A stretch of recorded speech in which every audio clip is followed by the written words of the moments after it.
Canada में आके कैसे काम कर सकते हो बिना वर्क परमिट के। फर्स्ट ऑफ ऑल ये पॉसिबल है। कनाडा के जो वेबसाइट है उसमें अगर आप पढ़ोगे तो एक एग्जेम्पशन है जिसमें ये पॉसिबल है।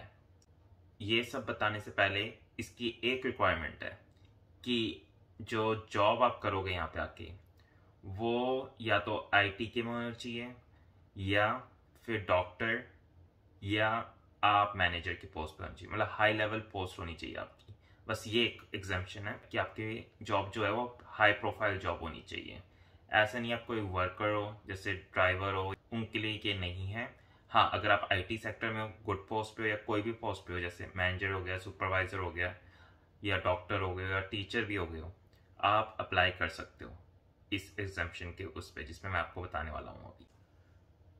तो अगर आप कनाडा की वेबसाइट पे जाओगे और वहाँ पे आप सर्च करोगे short term work permit exemption, उसमें आपको दिखेगा कि आप 15 दिन इन 6 मंथ्स, मतलब 6 महीने के अंदर आप 15 दिन काम कर सकते हो कनाडा में विदाउट अ वर्क परमिट।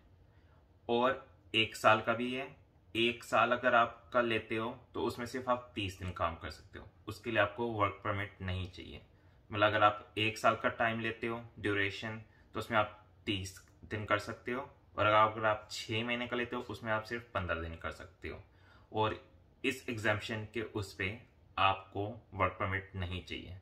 तो इसको थोड़ा डिटेल में मैं आपको बताता हूँ कि ये क्या चीज़ है और कैसे आप अप्लाई कर सकते हो।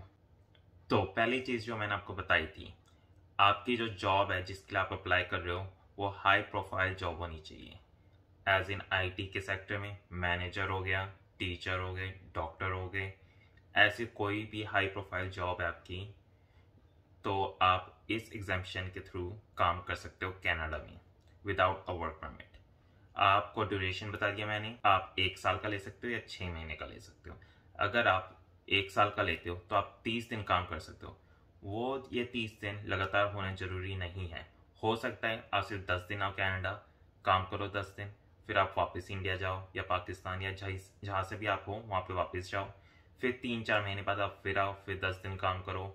ऐसे कर करके 1 साल में 30 दिन आपने काम किया। या तो आपने 6 महीने का लिया है तो फिर 6 महीने में आपने 15 दिन काम किया। तो इसका फायदा भी बताऊंगा आपको कि आप इससे बेनिफिट कैसे ले सकते हो और ये अप्लाई कैसे कर सकते हो आप। तो अब हम बात करते हैं कि आप ये अप्लाई कैसे कर सकते हो। तो इसको अप्लाई करने के लिए आपको फिर भी वीज़ा होना जरूरी है। टूरिस्ट वीज़ा जो होता है वो हो आपके पास, या आपके पास हो ETA इलेक्ट्रॉनिक ट्रैवल ऑथराइजेशन, कि अगर आपके पास वीज़ा नहीं है उस कनाडा का तो आपके पास ETA होना जरूरी है किसी ना किसी, क्योंकि ये एग्जाम्पशन आपको वीज़ा नहीं देगा। आपके पास वीज़ा होना जरूरी है। जब आप एयरपोर्ट पहुंचो तो इमिग्रेशन ऑफिस होएगा, वहाँ पे आप डॉक्यूमेंट्स दिखा सकते हो अपने, और तब आपको ये एग्जाम्पशन वाला वीज़ा आपको दे देंगे वो, जिसमें आप 15 या 30 दिन काम कर सकते हो कनाडा में। तो इसके लिए रिक्वायरमेंट डॉक्यूमेंट्स कौन से हैं ये मैं आपको बता देता हूँ। आपके पास पहले तो वीज़ा होना चाहिए जब कनाडा में लैंड करो। फिर आपके पास जॉब की प्रपोजल होनी चाहिए कि आप कौन सी कंपनी के लिए काम करोगे कनाडा में आके। तो आप दिखा सकते हो उन्हें कि इस कंपनी ने मेरे को हायर किया है 15 या 30 दिन के लिए, तो मैं इनके साथ काम करने वाला हूँ कनाडा में आके। प्लस आपसे इमिग्रेशन ऑफिस ये भी पूछ सकते कि आप कहाँ रहोगे, तो आप होटल के वो दिखा सकते हो कि आपने कोई बुक किया हो। ये 3 चीज़ें आपसे पूछेंगे, और अगर आपके पास ये 3 चीज़ें हैं तो मेरे हिसाब से आपको कोई दिक्कत नहीं देंगे वो आपके लिए काम करने के लिए, और आपको एग्जाम्पशन डाल कर दे देंगे वो आपके वीज़ा के साथ, और आप फिर कनाडा में 15 से 30 दिन काम कर सकते हो। तो अब आप बात करोगे कि 15 या 30 दिन काम करके तो कोई बेनिफिट इतना आपको लग नहीं रहा होगा अभी देख के, बट मैं एक रीज़न बताता हूँ कि ये बहुत आपके लिए इम्पोर्टेंट हो सकता है अगर आप कनाडा में आना चाहते हो तो परमानेंटली। क्योंकि अगर आपको कंपनी मिल गई जो आपको 15 या 30 दिन के लिए बुला रही हो, और अगर आप आ गए हो कनाडा, फिर आप कोई लॉयर पकड़ के आप अपना जो स्टे है वो फुल वर्क परमिट के लिए भी आप अप्लाई कर सकते हो और वो ले सकते हो। तो ये जो आपका टेम्परेरी है वर्क परमिट, ये आप थोड़ा एक्सटेंड करके 1-2 साल आप एक्सटेंड कर सकते हो।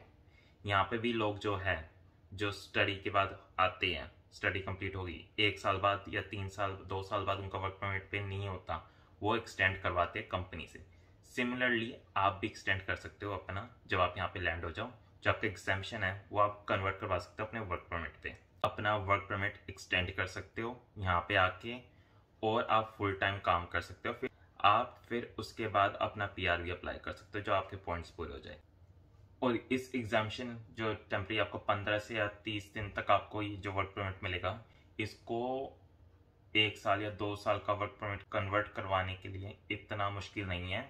यहाँ पे काफ़ी लॉयर्स हैं जिनसे आप बात करके करवा सकते हो, और आप यहाँ पे स्टे भी अपना लॉन्गर एक्सटेंड करवा सकते हो।